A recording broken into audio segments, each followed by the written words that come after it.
Hello class 11th. In this video we are going to discuss about the atomic mass and some other values like average atomic mass, molecular mass. So इन सारी चीज़ों को हम यहाँ पर cover करने वाले हैं. इसके प्रीवियस वीडियो में मैंने आपको डॉल्टन एटॉमिक थ्योरी बताई थी, जहाँ से ये आइडिया निकल कर आया atomic about the atoms, the individual things, जिसको हम इंडिविजुअल लास्ट थिंग्स जिसे हम डिवाइड नहीं कर सकते, इंडिविजिबल थिंग्स है वो, जो कि क्या उन्होंने कहा उसको एटम. एंड देन एक वैल्यू रिसर्च स्टार्ट हुआ जिसके थ्रू जो एटॉमिक मास है उसको पता लगाया जा सके. सो यहाँ पर हमें पता लगाना है about the atom and there mass. So सबसे पहले तो हमें ये पता चल गया कि जितने भी मैटर हैं, जितने भी तरीके के मैटर हैं हमारे आसपास, वो किन चीज़ों से मिलकर बने. तो हमें एक समझ में आया कि एक इंडिविजुअल थिंग्स है, डिवाइजिबल थिंग है, जिससे वो मिलकर बना है. एंड वो क्या है? वो है एटम. ठीक है, वो हमें यहाँ से पता चला.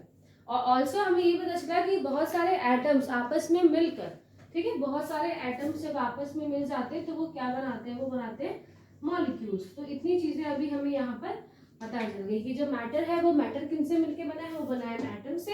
एंड एटम जब बहुत सारे आपस में मिलते हैं तब वो क्या बनाते हैं? वो मॉलिक्यूल्स बनाते हैं. तो इतनी सारी चीजें हमें यहाँ से पता है. बट अबाउट एटॉमिक मास की बात करें कि एटॉमिक मास का कैसे डिफाइन किया जाए या फिर क्या वैल्यूज हो, कैसे बताई जा सकती है. सो बेटा नाउ एट दैट टाइम अभी हमारे पास बहुत सारी ऐसी टेक्निक्स है, ऐसी सोफिस्टिकेटेड टेक्निक्स है जिनसे आप एक्यूरेट वैल्यू निकाल सकते हो. एक्यूरेट थिंग्स वहाँ पे हम किसी भी पर्टिकुलर एटम का मास हम वहाँ पर निकाल सकते हैं, जिसके लिए बहुत एक मास स्पेक्ट्रोमीटर होता है. एंड मास स्पेक्ट्रोमीटर के थ्रू मास स्पेक्ट्रोमेट्री कर हम किसी भी पर्टिकुलर एटम का वहाँ से मास निकाल सकते हो. तो दैट इज ओके. बट जो हम अभी यहाँ पे बात कर रहे हैं वो है बहुत प्रीवियस टाइम की, जब रिसर्चेस चल रही थी अबाउट ये सब चीज़ें हम जब सर्च कर रहे थे. तो एट दैट टाइम वहाँ पर एक टेक्निक्स यूज जो की गई वो that is relative atomic mass. वहाँ पर हम किस तरीके से पता करते थे? तो वो था रिलेटिव एटॉमिक मास. अब इसमें क्या करते थे? इसमें किसी एक एटम का या किसी एक सबस्टेंस जो आपके पास है उसका हमें एटॉमिक नंबर या एटॉमिक मास पता है, तो उसके बेसिस पे अदर जो एटम्स हैं उनका मास यहाँ से निकाला गया. तो इस तरीके से क्या कह सकते हैं? रिलेटिव एटॉमिक मास, कि एक की वैल्यू आपको पता है, लाइक इन योर मैथ्स, कि अगर एक्स और वाई की वैल्यू हमें कहीं फाइंड करनी है तो एक्स वाई की वैल्यू पता है तो हम एक्स की वैल्यू वहाँ से निकाल लेंगे. तो उसी तरीके से यहाँ पर भी कुछ किया गया कि एक वैल्यू अगर हमें पता है किसी भी एटम की तो उसके थ्रू अनदर किसी एक एटम को डिफाइन किया जा सके. तो वहां पर रिलेटिव एटॉमिक मास यूज किया गया और उसके लिए इन्होंने यूज किया हाइड्रोजन को. फॉर दैट इन्होंने हाइड्रोजन यूज किया. हाइड्रोजन क्यों यूज किया? हाइड्रोजन इसलिए यूज किया कि जो इसकी वैल्यू है, जो इसका एटॉमिक वेट है, बाय द सम टेक्निक्स उन्हें पता लगाया कि जो हाइड्रोजन है उसका जो वेट है वो 1 है. ठीक है. Now what 1? क्या है 1? किस में हम इसे काउंट करेंगे? ऐसा कुछ नहीं था. सो कोई यूनिट नहीं थी वहां पर. विदाउट एनी यूनिट, कोई यूनिट उस टाइम पता नहीं थी. बट इतना पता चल गया था कि जो भी है इसका आप मास कह लो या वैल्यू जो भी ग्राम में हो, किलोग्राम में हो, कुछ भी है, वो है 1.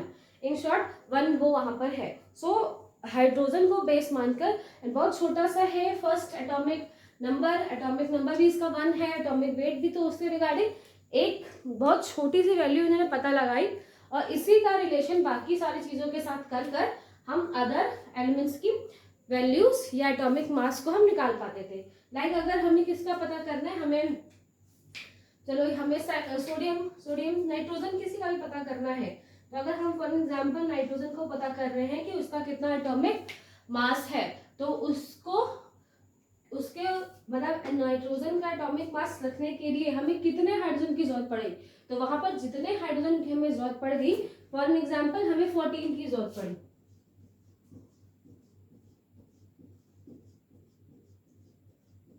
ठीक है. ये वाले क्या हो गए? पहले एक हाइड्रोजन, फिर ऐसे करते हुए 14 हाइड्रोजन यहाँ पे रखे, तो वो किसके इक्विवेलेंट हुआ, वो एक नाइट्रोजन के वेट के इक्विवेलेंट हो गया। तो इस तरीके से नाइट्रोजन का एक रिलेटिव एटॉमिक मास बता दिया जाता था। वैसे अगर मान लो हमें ऑक्सीजन का पता करना है, तो ऑक्सीजन को पता करने के लिए यहाँ पर हमने 16 टाइम्स किसको रखा, हाइड्रोजन को, 1 2 3 4 5 6, ठीक है। तो इस तरीके से जब एक ऑक्सीजन को पता करने के लिए उन्हें 16 हाइड्रोजन रखे, तो जिससे इनको ये समझ में आया कि ये 16 का क्या, हाइड्रोजन का, ऑक्सीजन का क्या हो सकता है एटॉमिक वेट, अराउंड 16। तो इस तरीके से रिलेटिव मास निकाला जाता था। बट बहुत सारी यहाँ से प्रॉब्लम्स होने लगी। प्रॉब्लम इन द सेंस क्या प्रॉब्लम, बिकॉज हाइड्रोजन क्या है, बहुत रिएक्टिव है, and because of this reactive nature वो most of the time reaction कर लेता था। रिएक्शन क्यों, बिकॉज हाइड्रोजन को हमें पता है हाइड्रोजन क्या है, हाइड्रोजन जस्ट 1 होता है इसमें, so he can become as H+। वो क्या करेगा, डोनेट करके, अभी ये चीज़ हमें पता है कि ही हैज इलेक्ट्रॉन प्रोटॉन, जिसको वो इलेक्ट्रॉन्स को डोनेट कर सकता है। एट दैट टाइम इतनी इंफॉर्मेशन नहीं थी, सो बस उन्होंने इतना बताया कि जो H है उस वो H+ भी बना सकता है, H- के फॉर्म में भी हो सकता है, तो जिसके लिए डोनेट कर सकता है, बिकॉज ही जस्ट हैड 1। तो ये अगर किसी से 1 इलेक्ट्रॉन एक्सेप्ट कर लेगा, देन वो फ्री फॉर्म में H2 हो गया, एंड देन अगर किसी को डोनेट कर देगा तो H+, मोस्टली H+ के फॉर्म में रहता है। So because of this character, chemical properties हैं इसकी में, जिसकी वजह से कभी कभी क्या होता था कि बहुत ज़्यादा रिएक्टिव होने की वजह से एक्यूरेट वैल्यू नहीं निकलती थी। तो वहाँ पर उस टाइम एक एक्यूरेट वैल्यू निकालने के लिए एक अनदर आइसोटोप्स का यूज़ किया गया, दैट इज कार्बन 12। वो आइसोटोप्स क्या था, कार्बन 12। नाउ आइसोटोप्स क्या होते हैं, आई थिंक पता होगा, फिर भी बता देती हूँ मैं। आइसोटोप्स, ओके, एक आइसोटोप है कार्बन का। आइसोटोप होते हैं बेटा जिनमें एटॉमिक नंबर क्या हो उनका सेम, एटॉमिक वेट क्या हो उनका अलग अलग। तो कार्बन का ये एक आइसोटोप था, इसको बेस मानकर क्या किया गया, एटॉमिक वैल्यू या एटॉमिक मास निकालना स्टार्ट किया गया, ठीक है।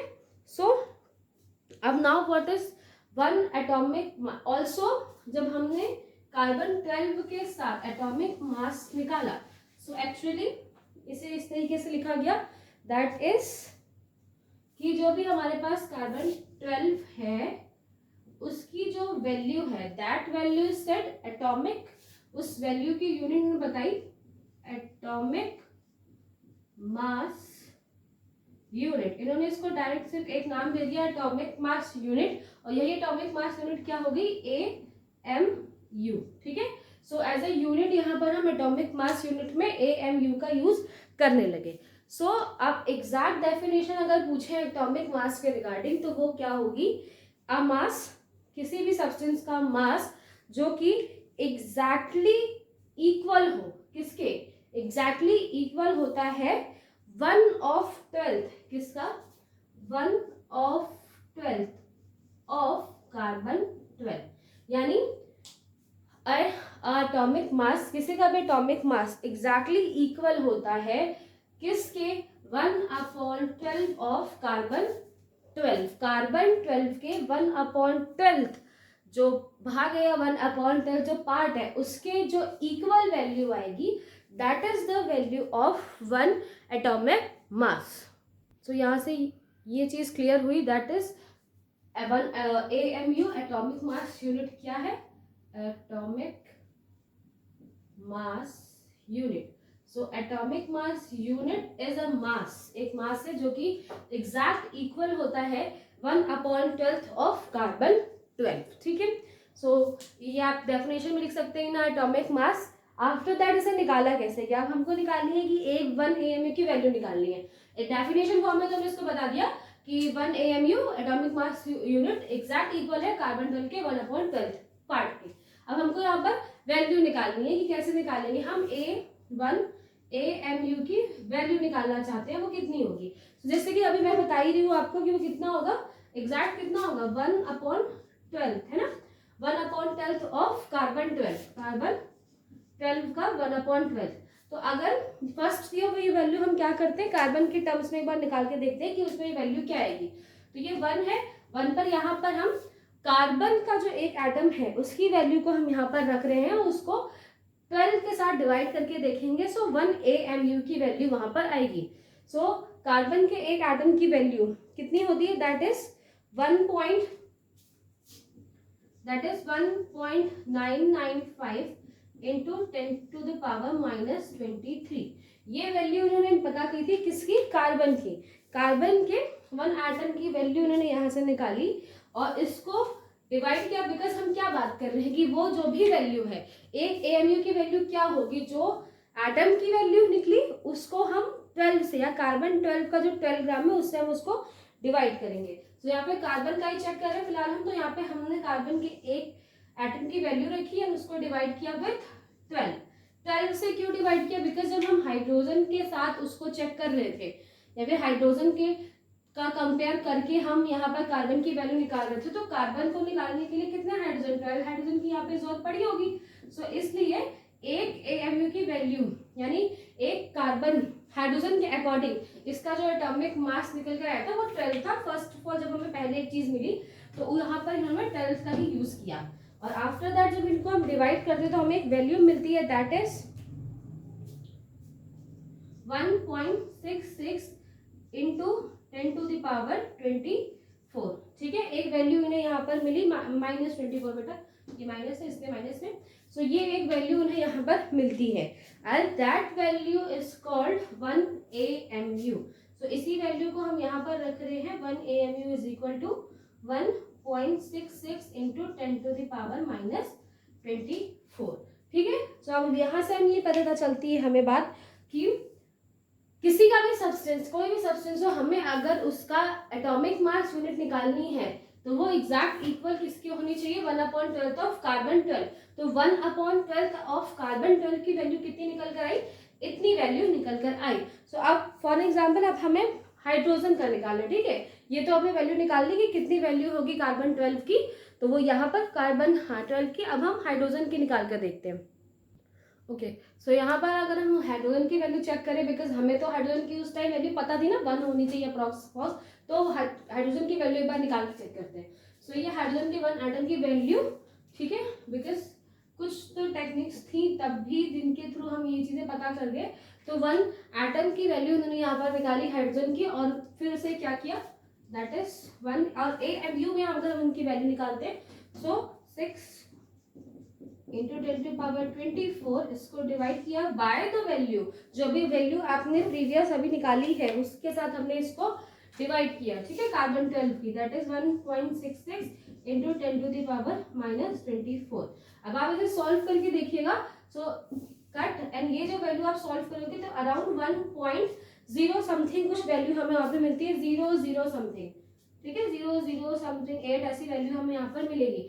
सो अगर हम पॉइंट को नेगलेक्ट करते हैं, बिकॉज 0.00 की बात है, तो हमें वहां पर 1 वैल्यू मिल रही है, और ये 1 वैल्यू हाइड्रोजन की हमें पहले से ही पता थी कि है यस हाइड्रोजन का जो वेट है वो अप्रॉक्स 1 तक है। सो यस, यहाँ से ये चीज एट दैट टाइम बिल्कुल अप्रूव हुई कि यस कार्बन 12 की जो वैल्यू हमने निकाली है उसके थ्रू हम बाकी चीजों का भी क्या कर सकते हैं, एटॉमिक मास, एक रिलेटिव एटॉमिक मास निकाल सकते हैं। इन्होंने इनका यूज करके ऑक्सीजन का भी एटॉमिक मास निकाला, that is 15.99 something.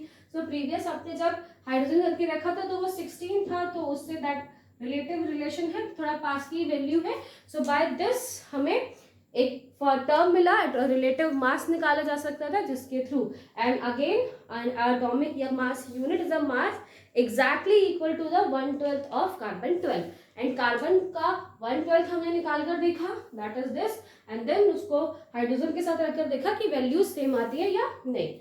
After that जो AMU हम यूज कर रहे थे एटॉमिक मास यूनिट के लिए, जो हम AMU यूज करते हैं, वहां पर अब हम सिर्फ U भी यूज करते हैं। ठीक है, U भी यूज करते हैं, and that is called unified mass, जिसे हम क्या बोलते हैं, that is unified mass, and that's why हम यहाँ पर सिर्फ U भी यूज करते हैं। तो ये जितना भी फिनोमेनन अभी आपने देखा, that is related to atomic mass, कि किस तरीके से एटॉमिक मास निकाला जा सकता है।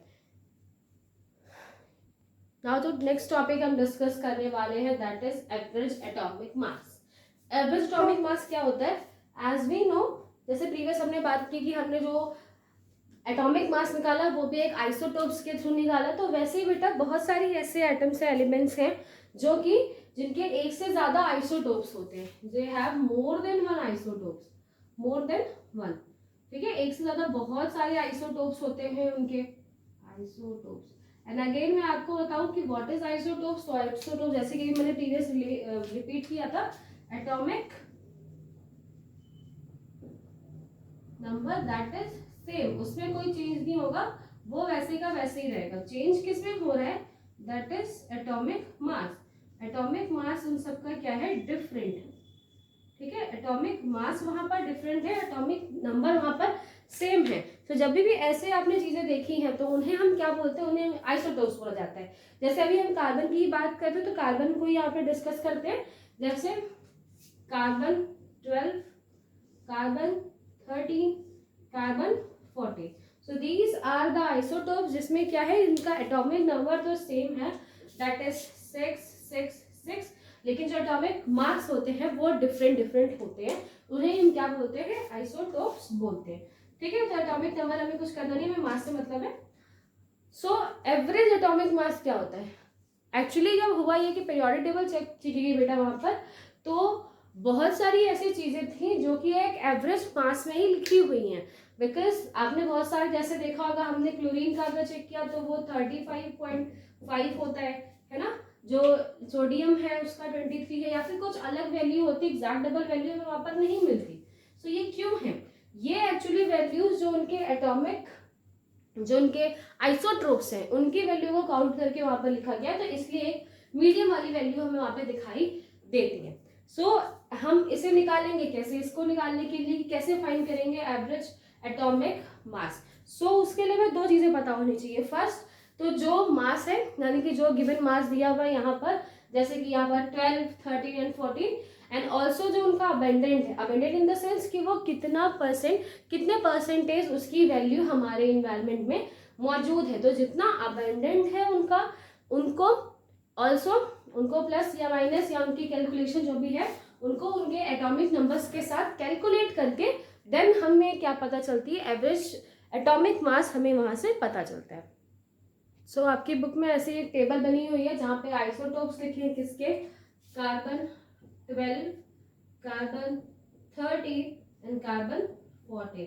अबेंडेंस इन द सेंस कि वो कितना परसेंटेज एनवायरनमेंट में हमारे मौजूद हैं। सो कार्बन 10 का जो हमें अबेंडेंस दिया गया दैट इज 98.8, हम 1 पॉइंट तक ही ले रहे हैं, बट क्योंकि कैलकुलेशन उन्होंने सारी की है तो चलो कोई बात नहीं, हम लिख देते हैं। अगर आपको कैलकुलेशन लेनी तो 0.1 वैल्यू तक भी आप रखेंगे, दैट इज ओके। एंड इसका एटॉमिक मास जो कि हमें यहाँ से पता चल रहा है दैट इज 12 है, ठीक है। नेक्स्ट उन्होंने जो कार्बन 13 लिखा है, इसका जो एटॉमिक अबेंडेंस पहले हम लिख ले 1.108, इतनी अबेंडेंस यानी कि इतना परसेंटेज, ये जो अबेंडेंस है वो किसमें होती है, परसेंटेज, इतना परसेंटेज हमारे एनवायरनमेंट में मौजूद है। और अगर हम इसके मास की बात करें तो दैट इज 13.00335, तो इतना परसेंटेज क्या होता है इसका एटॉमिक मास यहाँ से निकाला। नेक्स्ट थर्ड जो है उसका अबेंडेंस हम यहाँ पर निकाले तो दैट इज 2 × 10⁻⁻10, यहाँ पर अबेंडेंस इनका निकला है। एंड आफ्टर दैट अगर हम इसकी वैल्यू निकालें इन मास में तो दैट इज 14.00317, तो इतनी वैल्यू जो है वो किस में है, वो है इनके एटॉमिक वेट की वैल्यू यहाँ पर दी। सो अब हमें निकालना कैसे, तो उसके लिए हमें क्या करना पड़ता है, उसके लिए देयर इज अ फॉर्मूला जिसमें आप एवरेज एटॉमिक मास आप पता कर सकते हो। इसके लिए आपको क्या करना है, इसके लिए देखो फर्स्ट हम क्या करेंगे, जो अबेंडेंस दिया है यानी जितना परसेंटेज अबेंडेंस दी है पहले आपको उसको लिखना है। सो फर्स्ट मैं यहाँ परसेंटेज साइन लगा जिससे आपको समझ में आ जाएगा क्या अबेंडेंस की बात कर रहे हैं। तो पहले वो परसेंटेज वाली वैल्यू और उसको हम मल्टीप्लाई करेंगे किसके साथ, जितना हमें एटॉमिक मास वहां पे दिया है। So multiply with that mass, atomic mass में लिख रही हूँ केवल 12 को क्यों लिखना है, एटॉमिक मास, ठीक है। ये फर्स्ट का हो गया, जितने भी उनके आइसोटोप्स हो। नेक्स्ट दूसरा प्लस अगेन अबेंडेंस यानी परसेंटेज, जो परसेंटेज उनकी है इन अवर एनवायरनमेंट वो हमने वहां पर रखी, एंड ऑल्सो उसको हम मल्टीप्लाई करेंगे विद देयर एटॉमिक मास, ठीक है। शॉर्ट में लिख रही हूँ मैं एटॉमिक मास।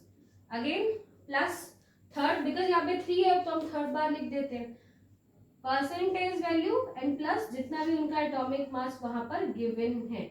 एंड इस तरीके से सो ऑन, जितने भी ज्यादा आइसोटोप्स होंगे उन सबको आपको एक साथ रखना है and after that divide with 100।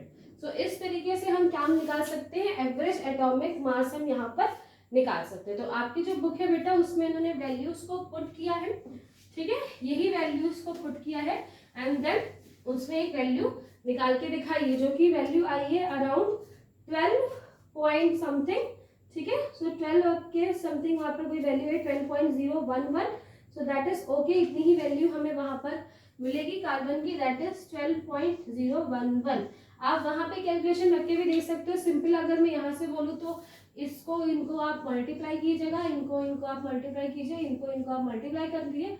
Multiply करने के बाद जो वैल्यूज आएंगी उसको आप प्लस कर देंगे एंड देन उसको डिवाइड कर देंगे विथ 12 से। तो एक बार हम उसे कैलकुलेटिव फॉर्म में रख के मैं बता देती हूँ। तो कुछ इस तरीके से हम फॉर्मूले में से पुट करेंगे, जहाँ पे हमने पहले अपेंडेंस लिखा है, multiply with there mass, again abundance, multiply with there mass, again abundance and multiply there mass and then proper को जो आप मल्टीप्लिकेशन करके ऐड करके उसको आप 100 से डिवाइड कर देंगे। तो जो आपको वैल्यू मिलेगी दैट इज 12.011, ठीक है। सो ये एवरेज है एक इन तीनों का है जो आपको यहाँ पर वैल्यू देखिए। आप अगर बुक में बेटा देखोगे तो ये थोड़ी सी वैल्यू आगे पीछे की हुई, जस्ट बिकॉज जो एक्सपोनेंट है हमारा 10 की पावर -12 जहाँ पे उसको बैलेंस करने के लिए उन्होंने वैल्यूज को चेंज किया है, अदरवाइज सेम पैटर्न इसी तरह फॉलो होता है। एक और एग्जाम्पल ले लेते हैं जिसमें हम थोड़ी सी कम छोटी वैल्यूज को लेंगे, वो ज्यादा इजिली समझ में आएगा। सो ये नेक्स्ट एक एग्जाम्पल लिया जिसमें हमने बोरॉन लिया है, इसका अबेंडेंस हम यहाँ से पता करें। तो फिलहाल इसका जो अबेंडेंस है, दो आइसोट्रोप्स है यहाँ पर, boron 510 and boron 511। So atomic weight जिस तरीके से आपको दिखाई दे रहा है, मास दिखाई दे रहा है, अलग अलग है, ये है 10 और ये 11। ये वैल्यू मैंने बस इसलिए लिखी, एक छोटा सा एग्जाम्पल है, समझने में आसान हो जाएगा। सो यहाँ पर अगर हम अबेंडेंस बात करें कार्बन बोरॉन 10 की, सो वो होता है 90% एंड इसके अबेंडेंस की बात करें दैट इज 81%। सो अब आपको दोनों के अबेंडेंस पता है, आपको क्लियरली सिर्फ कैसे निकालना है, दैट इज अबेंडेंस आप रखोगे जो कि percentage value multiply with their atomic weight जो कि यहाँ पर गिवन है, देन प्लस अबेंडेंस यहाँ पे गिवन है 81% मल्टीप्लाई विद देयर मास। इस तरीके से आपने सवाल, आई थिंक जो 9th क्लास है वहां पे बहुत सारे ऐसे रिलेटेड सवाल हैं, अगर आपको याद हो तो नहीं याद है तो कोई प्रॉब्लम नहीं है, आपको समझ में आ गया किस तरीके से हमें यहाँ पे सॉल्व करें। तो दैट इज ये क्या आएगा 190 एंड ये आएगा 891।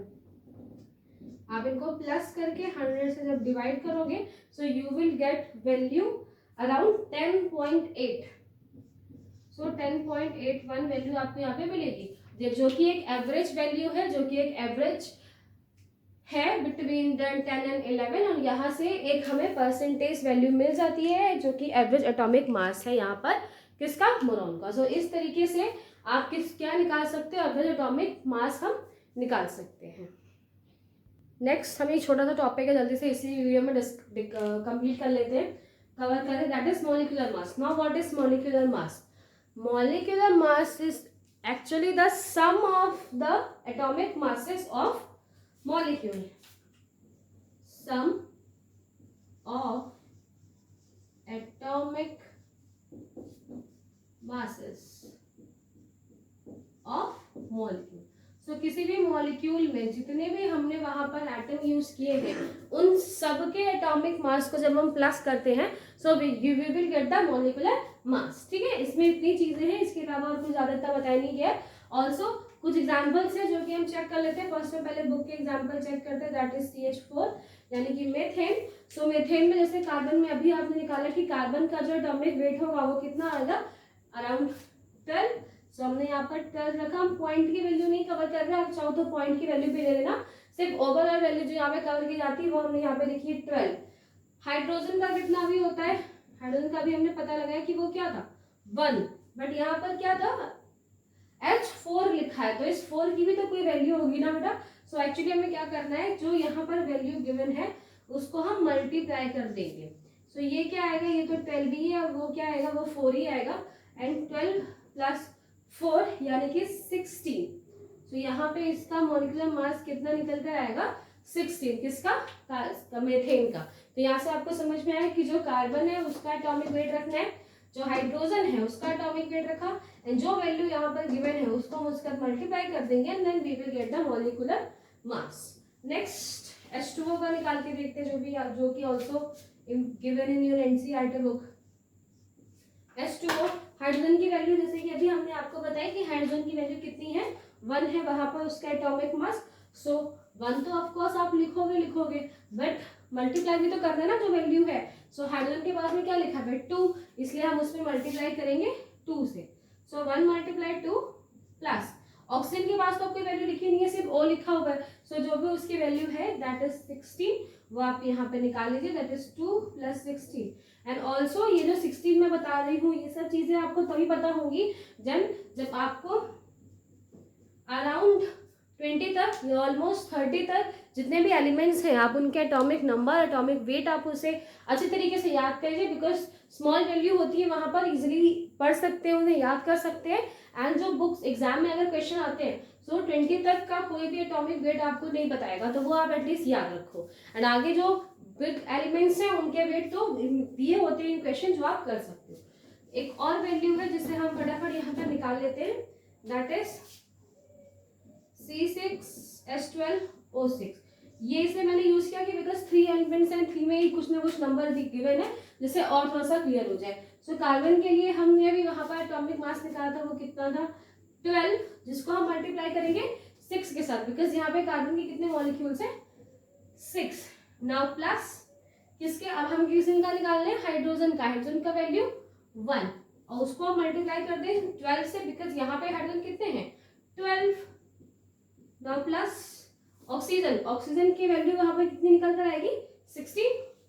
सो 60 एंड ये वैल्यू कितनी लिखी हुई है 6, सो दैट्स व्हाई ये 6। ओके, अब आप इसका मल्टीप्लाई करिएगा तो यहाँ पे आएगा 72 है ना, ये हम इसको प्लस करेंगे तो ये 12 भी आने वाला है, एंड देन इसको हम यहाँ पे प्लस करेंगे that is will become 96। And इनको सबको आप एक साथ टोटल करोगे तो हमें मिलेगा 180।